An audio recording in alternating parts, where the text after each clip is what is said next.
We had been worried about higher inflation under a Trump administration, Mark, but you see that narrative as having pivoted over the last few days.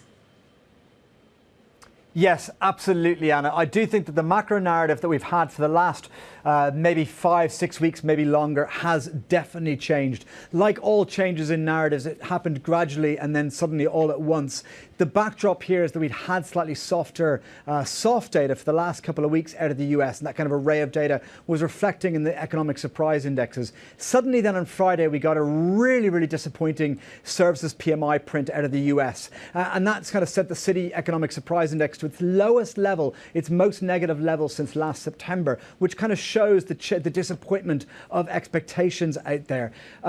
And then because of that, at the same time we got Musk doubling down on the Doge initiative. Now, it's not suddenly a change in expectations about how much impact they'll have. It's the message that we're getting from the US administration that they are going to remain very focused at the moment, right now, on reducing government at a time when we're already starting to see a negative growth impact. So that means that the consensus expectation that Trump's policies might be pro-growth, but maybe inflationary, so therefore there was a bit of an inflationary concern, have shifted to suddenly realizing, wait a sec, the first impact will be negative for growth, and that is dominating the inflation concern. If you've still got an inflation concern, it's stagnation. But suddenly growth is the worry, not inflation, and that will sustain for a few weeks, so yields got a chunk lower to go.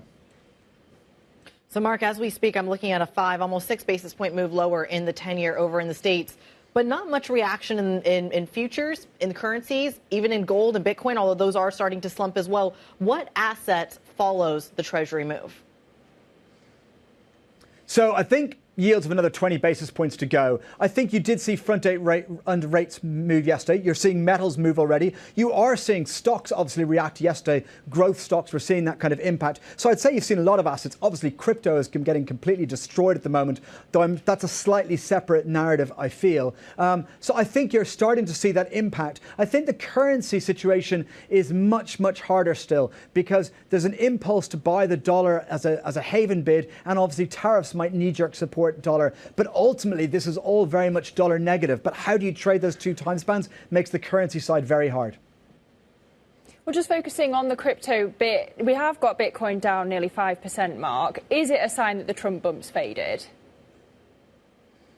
I think it's a little bit of a separate issue here. First of all, the crypto destruction here is mainly outside Bitcoin. Bitcoin is a relative outperformer, but it has also fallen to its lowest level in a couple of months. There was a collapse in volatility recently, and we wrote on MLIV yesterday that there was an early warning sign that the next major collapse in Bitcoin was likely imminent. We did not think that it was going to happen starting in the next few hours. We thought in the coming weeks. But the backdrop here for crypto is much more negative because of that decline in vol.